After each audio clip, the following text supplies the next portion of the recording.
Electric intensity आणि इथं shape कोणता आहे स्पियर.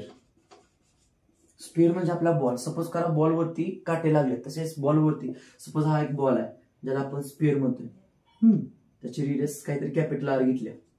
ह्याच्यावरती प्लस चार्जेस आहेत सरफेस वरती, म्हणजे सरफेस चार्ज डेन्सिटी लक्षात ठेवा. आणि आता या चार्जेस मुळे ह्याला काहीतरी एरिया तयार होणार आहे असा, म्हणजे एक नवीन सरफेस तयार होणार आहे. म्हणजे प्रत्येक चार्जचं एक असं काहीतरी इलेक्ट्रिक फील्ड असणार प्रत्येक चार्जची. मग त्याच्यावरती नवीन एक सरफेस तयार झाला बघा, है ना असा. हा जो नवीन सरफेस तयार झाला ना त्याला काय म्हणायचं, गॉशियन सरफेस. गॉशियन सरफेस आणि आहे तो आत ओरिजिनल सरफेस. मग ते समजण्यापुरती काढलाय तुम्हाला डायग्राम. आपण ओरिजिनल डायग्राम घेणार आहे अशी.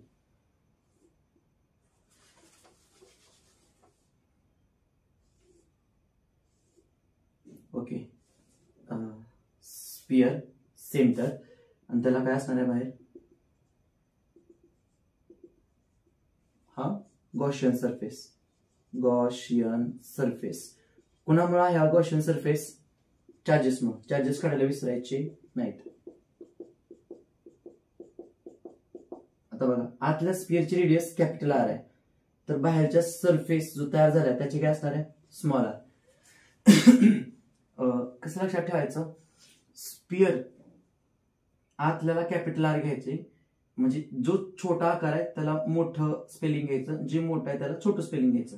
आता ह्याच्यामध्ये काय बघायचं आपल्याला, ह्या सरफेस वरती सपोज एक पॉइंट घेतला आपण, तो पॉइंट घेतला पी.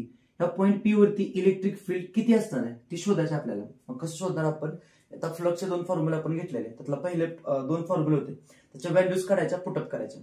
आता फ्लक्सचे पहिले आपल्याला फॉर्म्युला माहित आहेत, मी आधी साईडला लिहितो मग 1 बाय 1 घेतो. सगळ्यात पहिला फ्लक्सचा फॉर्म्युला आपल्याला माहित आहे काय असतो. बाय द वे मार्कचं डिस्ट्रीब्युशन सांगतो, हे 3 मार्काला किंवा 2 मार्काला पडतं, 3 मार्काला किंवा 4 मार्काला पडू शकतं. जर पडलं तर डिस्ट्रीब्युशन कसं आहे, half mark for the diagram.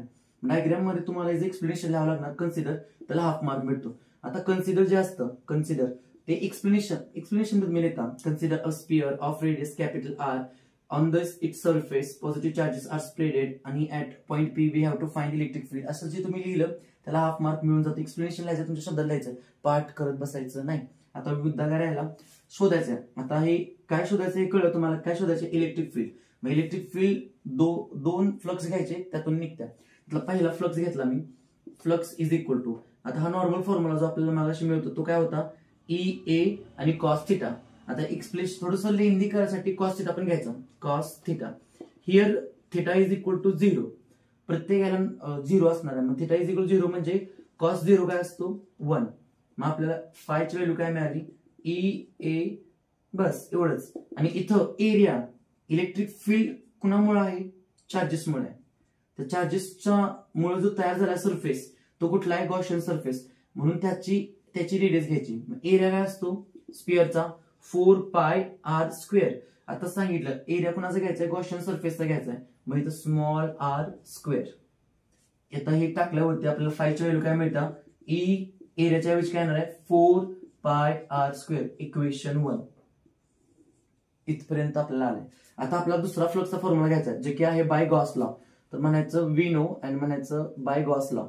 Bye Gauss law दिसत नसेल तर माझे वर्ड्स आहेत, by Gauss law. Gauss law काय सांगतो, फ्लक्स आपल्याला कसा मिळतो, चार्ज पर युनिट परमिटिव्हिटी. तर इथं बघा सरफेस चार्ज डेन्सिटी आहे, मग सरफेस चार्ज डेन्सिटीचा फॉर्म्युला काय असतो, चार्ज पर युनिट एरिया. आणि याच्यावरून आपल्याला चार्जचा फॉर्म्युला काय मिळाला, चार्ज इज इक्वल टू एरियाने इकडे मल्टिप्लाय करायचं, सिग्मा इंटू एरिया. मग आपल्याला charge is equal to sigma area कुठला आहे, आता चार्जेस कशावरती स्पियर वरती, म्हणजे आतली रेडियस येणार कॅपिटल आर. मग एरिया काय येणार आहे स्पियरचा सेम 4 पाय, फक्त रेडियस काय बदलले आता कॅपिटल आर स्क्वेअर. हा पुट करा, मग phi is equal to charge काय आपल्याला मिळाला sigma 4 pi capital R square आणि खाली एप्सिलॉन नॉट. याला इक्वेशन काय द्यायचं, याला 1 दिलं, याला 2 द्यायचं. आता तिसरी स्टेप काय करायचं, इक्वेटिंग म्हणजे इज इक्वल टू घ्यायचं कुणाला, इक्वेशन 1 ला आणि 2 ला. इक्वेशन म्हणजे ही पण फायची किंमत आहे, ही पण फायची किंमत आहे. मग आपण इज इक्वल टू घेऊ शकतो. मग ही फायची किंमत घेतली मी, किती घेतली? ई इज इक्वल टू नाही, काय घेणार आपण? Half I is equal to half I. मग हा फाय काय आपला? E 4 pi small r square is equal to, आता दुसरा फाय काय आपला? Sigma 4 pi capital R square upon epsilon naught. 4 पायला 4 पाय कॅन्सल झालं, 4 पाय इकडे गेल्यावरती 4 पायला 4 पाय कॅन्सल होणार, राहिलं काय फक्त E r square sigma capital R square epsilon naught. मग ई फक्त मी इथंच ठेवलं, हे आर स्क्वेअर इकडे पाठवलं, त्याच्या आधी आत इकडे काय राहिलेत? इकडे राहिले सिग्मा आणि कॅपिटल आर स्क्वेअर अपॉन हे स्मॉल आर स्क्वेअर आले इकडं आणि हे राहिले एप्सिलॉन नॉट. मी जरा अरेंज करून टर्म्स लिहितो. आधी काय राहिलेलं इकडं? एप्सिलॉन नॉट आणि ही परत आर स्क्वेअर. इलेक्ट्रिक इंटेन्सिटी अगदी व्यवस्थित सोप्या स्टेप्स मध्ये मिळालं. इक्वेशन 3. आता बघा काय केलं, डायग्राम काढली. पहिल्यांदा स्पिअर घेतला, स्पिअर मध्ये आपण काय केलं? कॅपिटल आर घेतला, छोटा आकार मोठं स्पेलिंग कॅपिटल आर. परत डॉटेड लाईन काढली जी की चार्जमुळे तयार झाला गॉसियन सरफेस. त्या गॉसियन सरफेसला आपण काय केलं? स्मॉल आर मांडलं आणि या सरफेसवरती एक पॉईंट पी पकडला, त्याच्यावरती आपल्याला इलेक्ट्रिक फील्ड शोधायचे, किती तयार होतं ते शोधायचे. मग कसं केलं? पहिल्यांदा फ्लक्सचा फॉर्म्युला घेतला. नॉर्मल फ्लक्सचा फॉर्म्युला काय आहे? Electric lines passing through area म्हणजे ई ए कॉस थिटा. थिटा 0 आहे म्हणजे कॉस 0 1. डायरेक्ट हा पण घेऊ शकता, पण थोडंसं आपलं बोर्डचं लिहितोय आपण, आपल्याला माहिती आहे थोडंसं लेंदी करायचं. मग हे घेतलं, एरिया माहिती आहे तुम्हाला स्पेसचा किती असतो? 4 पाय आर स्क्वेअर. आता रेडियस इथं आपण सरफेस घेतला गॉसियनचा म्हणजे मोठा आकार स्मॉल रेडियस टाकलं. मग आपण ही व्हॅल्यू याच्यामध्ये पुट केलं, आपल्याला फाय काय मिळाला? Phi is equal to E 4 pi r square small r वापरला. इक्वेशन 1. इक्वेशन 2 मध्ये काय केलं आपण? इक्वेशन 2 मध्ये काय केले? बाय गॉस लॉ काय घेतले? फायचं घेतलं आपण, फायचा दुसरा फॉर्म्युला घेतलाय. काय घेतलाय? Charge permittivity. तर चार्ज इथं कोणता कसा पसरलाय? डेन्सिटी मध्ये पसरलाय. मग डेन्सिटी कुठली आहे? Surface charge density. मग surface charge density equal to charge per area is equal to charge. आता एरियाने इकडे मल्टिप्लाय केलं, charge is equal to sigma into A. मग चार्ज किती मिळाला आपल्याला? Sigma A. एचा आता 4 पाय आर स्क्वेअर येणार. 4 pi r square capital R घेतलाय म्हणजे आतला घेतलाय स्क्वेअरचा. मग हे जो फॉर्म्युला मिळाला आपण, ही व्हॅल्यू ह्यात टाकून जो आपल्याला फॉर्म्युला मिळाला, हे आणि हे दोघं फ्लक्सचे फॉर्म्युले आहेत.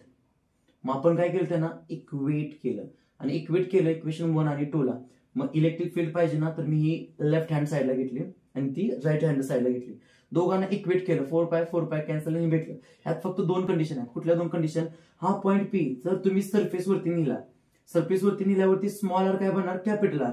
आणि असं जर झालं तर तुमची पहिली केस मध्ये काय बनते? कॅपिटल आर स्क्वेअर आहे आणि इथं कॅपिटल आर स्क्वेअर होणार म्हणजे आर स्क्वेअर कॅन्सल होऊन तुम्हाला ई इज इक्वल टू काय मिळणार आहे? नुसतं सिग्मा अपॉन एप्सिलॉन नॉट. हे लक्षात ठेवा, मी लिहून देत नाही व्यवस्थित. आणि जर चार्ज याच्या आतमध्ये गेला तर इलेक्ट्रिक फील्ड 0 मिळणार. म्हणणार का? कारण चार्जेस बाहेर आहेत, आतमध्ये नाहीत.